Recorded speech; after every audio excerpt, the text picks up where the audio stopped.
ازيكم يا جماعة؟ ايه الأخبار؟ أنا عايز بس حد يديني ميعاد. يعني امتى السينما المصرية حالها هينصلح؟ أو مثلا امتى في آخر السنة نطلع بتلات أربع أفلام حلوين محترمين كده، يعني نقدر نتفرج عليهم وننبسط ونقول السنة دي طلعنا لنا بكام فيلم؟ مفيش صح؟ يعني محدش يقدر يديني الميعاد ده أظن. فيلا بينا نخش في الحلقة بجد عشان أنا زهقت. الباب الأخضر بيتكلم عن بنت من الريف أنجبت طفل، ولما أنجبته راحت بيه القاهرة عشان تسميه على اسم والده اللي اختفى في ظروف غامضة. وهناك بيحصل شوية مشاكل كده، فبتدخل مصحة عقلية والدكتور المسؤول عن حالتها هو اللي بيساعدها عشان ترجع ابنها. وهو بيساعدها بيكتشف شوية حاجات كده في السكة. الفيلم حلو ولا مش حلو؟ يستاهل يتشاف ولا لأ؟ كل ده هنجاوب عليه في الحلقة إن شاء الله. من ناحية التمثيل، فالتمثيل ما فيهوش أي حاجة مميزة، وده لسببين. أول سبب لأن كتابة السيناريو ذات نفسه ما فيهاش أي حاجة مميزة تساعد الأبطال إن هم يتألقوا في أدوارهم. والسبب التاني هو إن الممثلين ذات نفسهم ما عملوش مجهود أكبر من العادي في إنهم يطلعوا دور مختلف. كل الأبطال أدائهم مش بطال، مش وحش ومش تحفة، إلا شخص واحد، سهر الصايغ يا جماعة. أداء يتميز بالأوفر. يا جماعة كفاية أوفر. هي أي نعم الأوفر بتاعها بدأ يقل عن قبل كده، بس بجد ما زالت أوفر. ممكن يعني ناخد لحظة نتكلم فيها عن خالد الصاوي. يعني انا مش فاهم خالد الصاوي ماله بجد، يعني بقاله اكتر من دور بيمثل بشكل غريب جدا وبطريقه كلام غريبه، وكانه مش محضر اصلا، ان هو يعني مش قاري السكريبت قبل ما يخش، بيرتجل كده وصباح الفل، والمخرجين ساكتين له عادي مش عارف ليه، وبيتهته كتير جدا.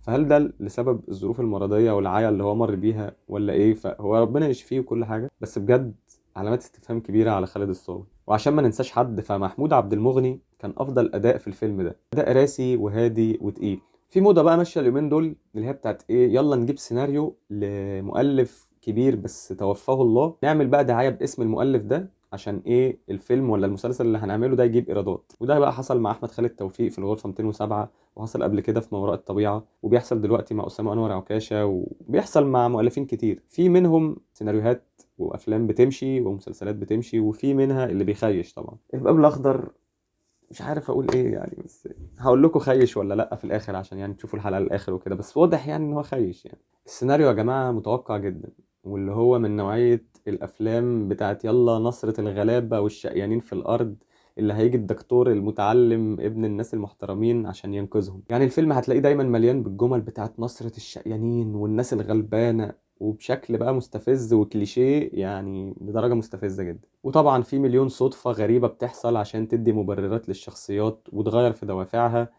وكل دي حاجة بتبقى مستفزة جدا في السيناريو. الفيلم الطابع بتاعه كئيب في كل حاجة، فده الصراحة قفلني جدا وتعبني نفسيا، وهم بلغوا شوية في الكآبة. وبالنسبة للسيناريو، فالمعنى الرمزي للفيلم ممكن نتكلم فيه في آخر الحلقة خالص عشان نبقى حر في إن أنا أحرق الأحداث. الإخراج فيه كادرات كتير حلوة، بالذات الكادرات اللي موجودة في الريف، ولكن على الجانب الآخر في وقت من الأوقات حسيت إن ده مش فيلم فيه ممثلين كبار على قد ما هو مشروع تخرج مثلا. يعني في كادرات مايلة كتير ما كنتش فاهم ايه سببها، وفي قطعات مستفزة جدا، وفي نقل من مشهد للتاني بفيد تو بلاك. والفيد تو بلاك ده يا جماعة بنقفل بيه الفيلم غالبا، يعني او بنقطع بيه شابترز في الفيلم، بس مش كل ما نتزنق نحط فيد تو بلاك. ده غير بقى المشاكل الكبيرة في الصوت والمونتاج. بالنسبة لي المونتاج هو الأسوأ في فيلم الباب الأخضر. كادرات كتير مشتتة ورا بعض، نقلة من مشهد للتاني بدون أي ترانزيشن محترم، تصوير بطيء في كل مشهد،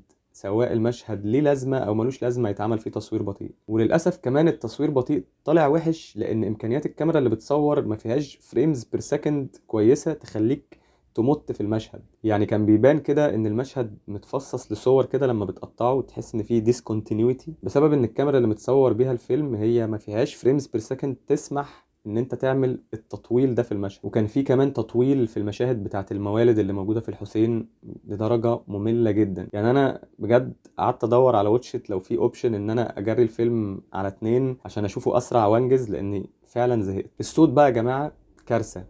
في تصوير كتير قوي في اماكن فيها زحمه زي الحسين والموالد، وفي تصوير في عربيات فبيبقى فيه نويز بتاع الطريق. وللاسف صوت الممثلين ما كانش بيبان في معظم الاوقات، وده النويز اللي بره ده كان بيسبب اذى كبير قوي ان انا افهم الممثلين بيقولوا ايه. المشكله التانية هي في الموسيقى. الموسيقى هي لخالد حماد، والموسيقى منفرده بذاتها هي حلوه لوحدها، انما بقى كتر استخدامها في مشاهد الصعبانيات يعني بيخلي الواحد يجزع الصراحة. يعني انا بيوصلني كمشاهد ان انت كمخرج وكمؤلف مش عارف تأثر فيا بالمشهد لوحده كصورة، فبتضيف عليه الصوت بشكل مبالغ فيه عشان تخليني اجبر ان انا اعيط. بس انا والله ما هعيط على سهر الصايغ وهي بتاخد حقنة في مستشفى الامراض العقلية بالتصوير البطيء خالص. الموضوع الصراحة بقى صعب قوي، ودي بقت عادة في السينما والدراما المصرية ان هما يعني يحطوا الموسيقى بشكل طويل جدا في الصورة. بتحس ان انت قاعد يعني في حفل غنائي او في حفل موسيقي مش في فيلم سينمائي لمدة ساعة ونص متواصلة، ودانك بتبقى هطرشة. نشوف الفيلم ولا ما نشوفوش؟ الصراحة انا مش بنصح بمشاهدته، لانه بالنسبه لي كان مضيعه للوقت. كان ممكن يطلع منه حاجات احسن بكتير، وهو المعنى بتاعه مش بطال، وده اللي هتكلم فيه في الفقره الجايه للناس اللي شافت الفيلم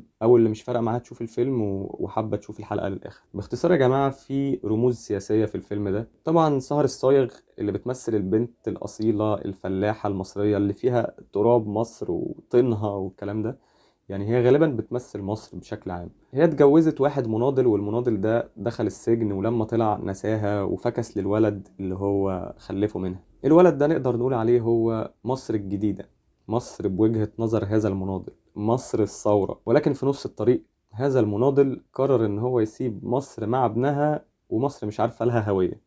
وده السؤال اللي طرحه الكاتب في آخر الفيلم لما قالك إن إحنا مش لاقيين لنا هوية لحد دلوقتي، وما زلنا عند الباب الأخضر قاعدين بندور على هوية هذا الطفل. المعنى حلو، وبيقول فكرة إن فعلا مصر الفترة اللي فاتت زي ما تقول إيه اتجوزت ناس كتير، وفي الآخر مش لاقيين هوية لهذا الطفل، إن إحنا ما زلنا في توهان.